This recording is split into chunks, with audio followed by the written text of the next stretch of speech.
Salut tout le monde, c'est Jérémy. Dans cette vidéo, je voudrais vous montrer quelques paramètres qui peuvent vous aider à vous endormir plus facilement et en tout cas ne pas être trop distrait par votre téléphone Xiaomi le soir. La dernière fois, j'avais utilisé le Mi Note 10 pour faire ce genre de vidéo avec un micro externe. Cette fois, j'utilise le Redmi Note 9 Pro, donc un téléphone encore moins cher, cette fois avec un micro externe encore une fois. Et à la fin de la vidéo, j'utiliserai sans le micro externe pour que vous puissiez voir un petit peu la qualité audio avec et sans le micro. On commence tout de suite.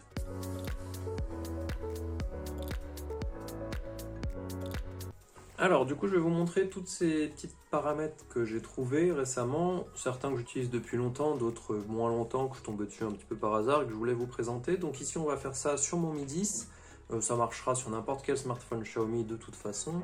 Donc la première chose qu'on va aller voir, c'est dans la partie affichage, paramètres affichage, on va pouvoir activer ou désactiver automatiquement le mode lecture, donc tout simplement pour un petit peu retirer les couleurs bleues et éviter d'avoir quelque chose qui vous fatigue. Donc on peut l'activer automatiquement tous les soirs à une certaine heure pour qu'avant le coucher, on ait le temps en fait de s'habituer et puis finalement on va pouvoir s'endormir plus facilement.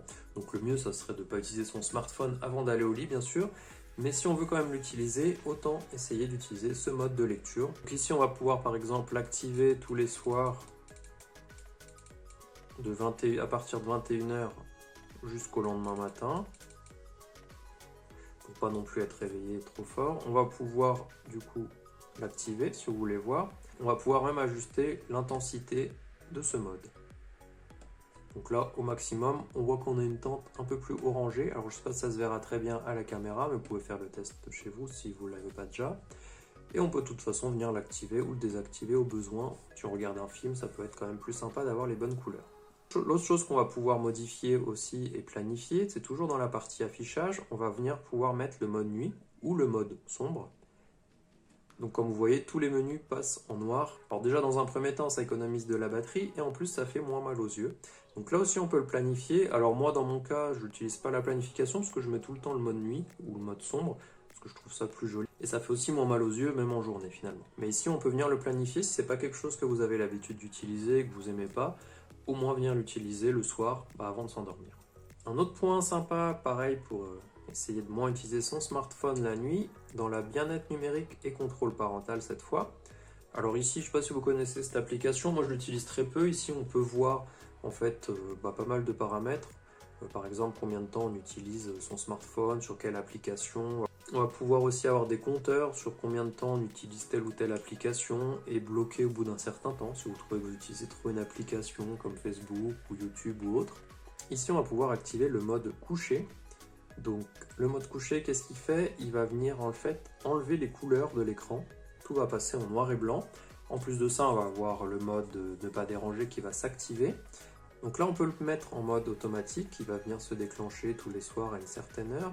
Donc là pour faire le test, on va le mettre sur 21h. Et comme vous allez le voir dans quelques secondes, ça va passer. Ça va passer dessus. Donc là on peut à la fois passer en mode ne pas déranger ou pas. On peut personnaliser un petit peu le truc et aussi retirer toutes les couleurs.